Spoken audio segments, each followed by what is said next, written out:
Okay, it's time for the iconic Shadow of the Beast, which pretty much popularized my favorite thing, which is parallax scrolling with the 13 layers there that it's famous for, and everyone tried to recreate after. The creators, Paul Holwarth and Martin Edmondson, they pretty much studied the Amiga hardware reference manual and made a game around it. So it uses all the tricks, and for 1989, that was very revolutionary because a lot of these tricks had been used one-off, but to do it all within one game, and then with all the slick packaging and the T-shirt and everything, was a very big deal.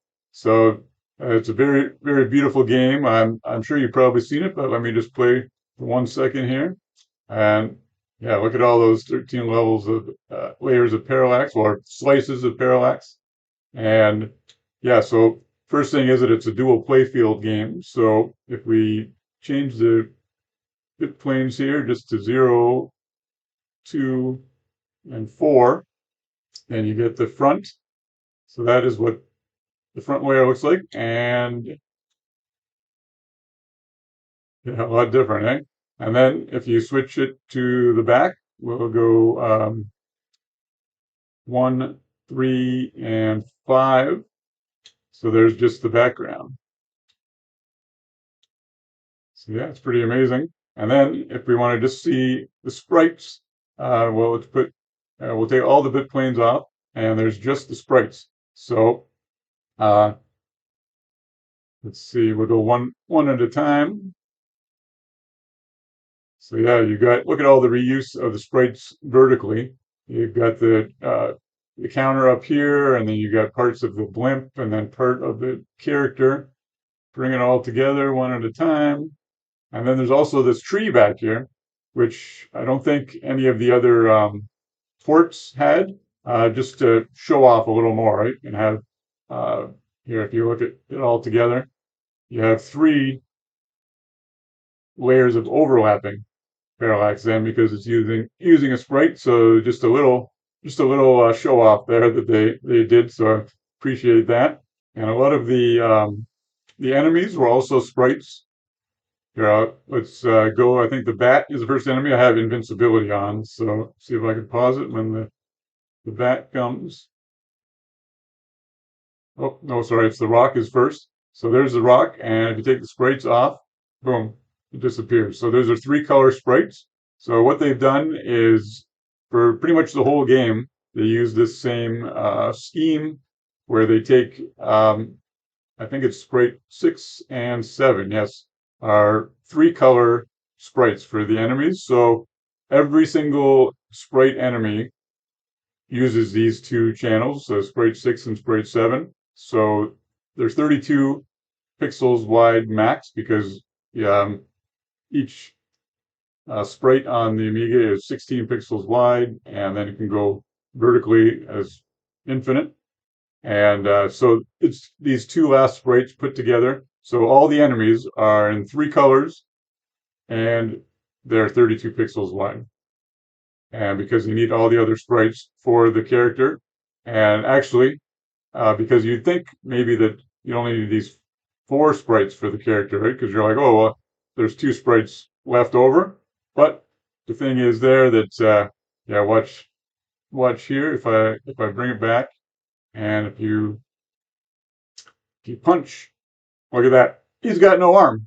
So if you got to put in sprite 4 and sprite 5, so that gives him his arm. So it only comes in when he extends past that 32 pixel barrier. So then the whole thing would be 6 um, attached sprites. So it would be 48 pixels wide and 16 colors.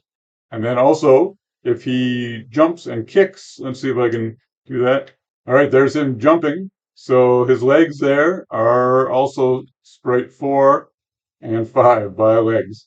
I was thinking, yeah, it's kind of a shame that they couldn't make him a little skinnier and give him one more sprite for the enemies, instead of having to have these sprites, or just to give him a 3 color sprite. Because look, yeah, there. That's only three colors. That's only one sprite. Doesn't look perfect, but they maybe could have shaded it so that would have worked to give a little bit bigger enemies, or to have enemies that were um, 15 color. Um, would have been nice, but it's also cool to see him kick. So that was one of the game designer decisions. So one of the coolest things about Shadow of the Beast is how it mixes sprite enemies with Bob enemies. So, for example, right here, this pause it. When he shoots that flame, if you look and take it away, that the flame is a sprite, but the thing that shot it is a Bob, so it uses the bit planes. Um, and then let's keep moving, and you'll see that when you go down this ladder, that's a sprite enemy again. You can tell because they're three colors. So let's pause it when it comes towards us. And then so yeah, again sprite 6 and sprite 7. So it's 32 pixels wide and three colors. So yeah, because you have to have one color for transparency on these four color sprites. So um, it's too bad that you needed that, and it couldn't be four colors, because I think the jump from three colors to four colors gives a lot more artistic license. But some of them look really good. The one that looks the best has three colors, I think, is the bee or the wasp that we'll come across later, at least in my opinion. Um, so yeah, let's go. Well, actually, when we're on the ladder, I could show you that if you use the glitter visualizer, which shows you all the blitz in the game, let me turn that on. So when you're going left and right, you see it just blitz the strip on the side, just a 16 pixel strip to bring in the new tiles. But when you go down, look at that, it blitzed the whole screen. So not a very efficient way of doing it. I think the coders said that they think would have done things a lot differently, if they had the chance. Um, but yeah, I just noticed that. But it keeps 50 frames per second. I think. Let's see. Um, yeah, it shows that doesn't work when it's paused, but when you're moving, see, 50 frames per second, even with the whole blit like that. So they had uh, a lot of leeway. Okay, so those were both sprite enemies. And now when we come down, let me take this visualizer off because it slows it down a bit too. Uh, so we come over this way, and look at that. Now this grasshopper enemy is not a sprite, because you can tell that it is more than three colors. It's actually looks like it's got 1, 2, 3, 4, 5, 6, 7 colors, which is all the colors that you have in dual playfield for the front playfield. So how is that possible that they used all 7 colors when up here is this brown stuff is about 4 colors, and this is the 4 colors again, and then you've got 7 colors in here. Well, that is what is coolest about this game, is how they're able to expand the limitations of the colors in dual playfield. So first I'll just show you that this is on the bit. See, if you take the sprites off, it gets rid of you, but it doesn't get rid of the grasshopper. And if you get the bit planes, then he's gone, and we keep the player. So you got to use I just have to move this over and use the copper block to show you the colors. So what the copper block does is blocks the copper, which is the coprocessor on the Amiga, which enables you to do a bunch of different things on each scan line, because it'll write, the old CRT monitors, they wrote like this across one line at a time, and would go from left to right, and then go back and do left to right again. So when you block the copper with this slider, you can see that the 4-color brown goes all the way down and is used also for the grasshopper. So if you slide this down and you get right to the bottom of the brown area, right there, boom, it switches. So what they're doing is they're switching the foreground palette on this scan line with the copper, and that becomes the palette now. So they take around 4 colors, and then they switch all 7 colors are the grasshopper now, because they don't affect your player because you're a sprite, and they don't affect the background because it's to playfield. So this is just the front, and then so if you go down, and then how are you going to get the ground again? Well, right at the very bottom, boom, that this actual line at the bottom, it switches back to the brown. So you're able to have more colors than people expect with dual playfield. And they do this all throughout the game.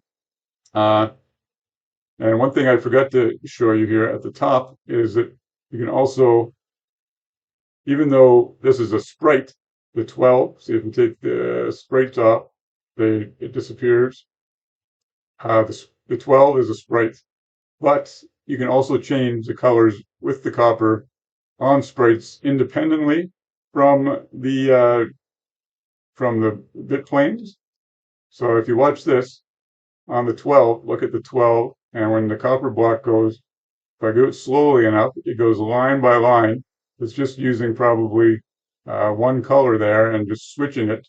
Each line has a different color, so you get that entire 12 starts out as green, and one line at a time, the copper changes that. So then you get way more colors, right? So instead of that just being one color, it's if I look closely, 1, 2, 3, 4, 5, 6, 7, 8, 9, 10, 11, 12, 13, 14 colors. Yep, looks like 14 different colors right there. So that's pretty amazing.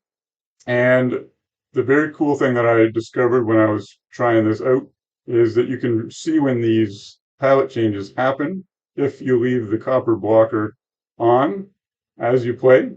So for example, I'll just leave it here, and then watch. If I go back, boom.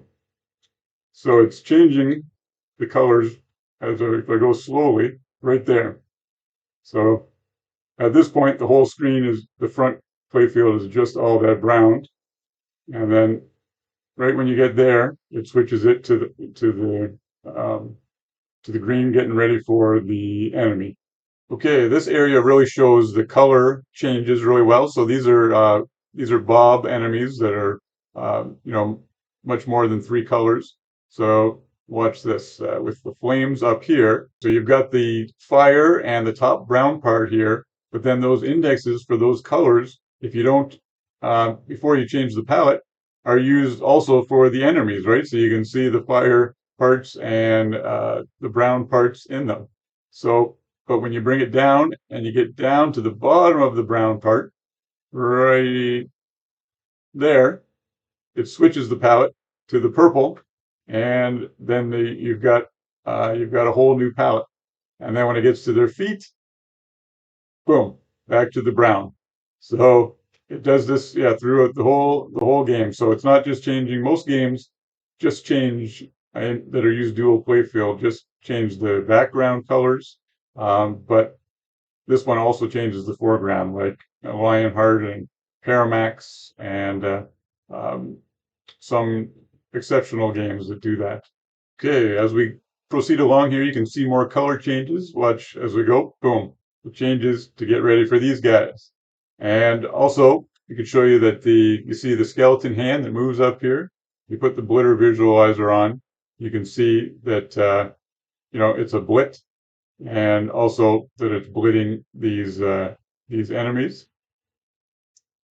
And so if I take that off and keep walking, you go these guys, and then wait to see, boom, the palette changes again, right there.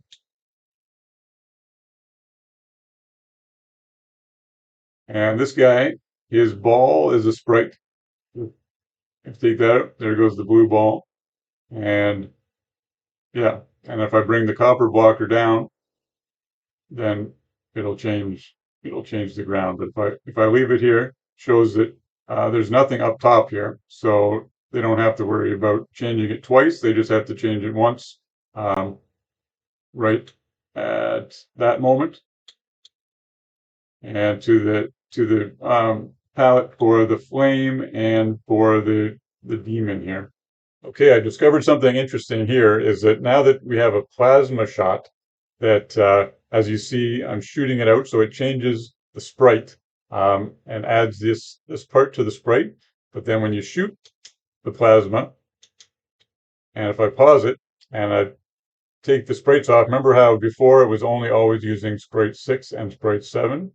And because you can't have two plasmas on the screen at one time, then they can use those extra sprite channels. And then also, it really gives it away here because if you do a plasma and then you try to kick, do a plasma and you try to do a kick, it won't let you when it's still on the screen because that would take more than the 8 sprites. So they've stopped you from doing the kick right afterward. So that's a little thing that I discovered just right now. All right, I'm going to fight this boss, but I'm going to keep the blitter visualizer on. So when we started here, see it's a huge blit, and things slow down with the blitter visualizer. But yeah, it's a massive blit for the boss. Whoa, you can die here even though you're invincible. Um, and then the interesting part is when you kill this boss, he's going to leave a whole bunch of different like little stars behind, all in different colors. And I was wondering if they were sprites, but you'll see here that they're blits right there. See? Uh, but they have a whole bunch of colors. So what is happening is that it's taking that the palette for the boss, and then because he disappears and it's a new screen, then they do a whole new palette and they have a whole bunch of different color stars. Okay, don't ever be fooled if you ever see two enemies overlapping each other, like right here with the red demon, that he's always going to be a sprite because yeah, so you take him off because the palette is reserved completely for these eyeballs. So it's going to be a sprite if you see two of them together. So they always kept this in mind. Okay, and if you want to see the parallax layers in this level, then you can see here, this is the top layer or the foreground layer. And then if you go, nope, the other one, 1, 3, and 5, then you get the background, which is seven or 8 colors. And there's the ladder. You can't even tell we're going down. Okay, and this is interesting that you'll notice that it's always one screen apart if they have different Bob enemies. So you've got these guys here using this palette, and then we got these Psygnosis Owl using a different palette. But if you go look, it's almost exactly one screen that they have in between before they transition. So you won't see two different Bob enemy within one screen because it'll have to change the palette too quick. So yeah, they've got enough time to do it there. This is another good visualization of the palette change because yeah, you can see that it needs the blue flame and these colors for the top, and it goes right down to the absolute pixel of the ground. So it has to change on that exact scan line right there to go back to the palette. So that exact scan line, it changes the palette back to the bottom. And something interesting that happens here is these spikes that come up, which are sprites that if you're blocking the copper, they look weird. But when you bring this down and the palette changes, then you've got it looks fine. So it must be changing the priority of the sprites there to be behind the foreground so that it doesn't look weird like that. Okay, we're outside again. I'll just quickly show you how if the copper blocker is on here and you come down the screen, it puts on new sprites and changes the palette. It also allows the slices of parallax with the clouds and the ground and everything. And then the copper sky in the background. So I'm going to leave the copper block up here, which takes some of the beauty away, but it will show you when the palette changes again. So let's walk around. And you see right there, at the front with the rocks, that they're the gray color, and then when you get there, they turn green. So that means there must be a green Bob enemy approaching. And there he is. So, and that guy would be a sprite, and then a sprite again. Okay, this part is cool because you'll see that these spikes that are coming out, they are sprites. You take it off, they disappear. And they're also only 16 pixels across, so they can be more than 3 colors because they're attached. Let's pause it here and see. Yep, 1, 2. Yep, definitely more than 3 colors. So you can use those 2 sprite channels for a 16 color sprite, but then they just have to be 16 pixels across. But the other interesting thing here is it looks like it gives the illusion that there's more than one spike on the screen at the same time. But because they're sprites, there can't be, because that would be too many sprite channels. So if you look, when you pause here, there you go. Like you got one sprite, and then it comes up, and then the other sprite there. You can just see the 2 red pixels, and so yeah, you can never have 2 on screen at once. It's always just one.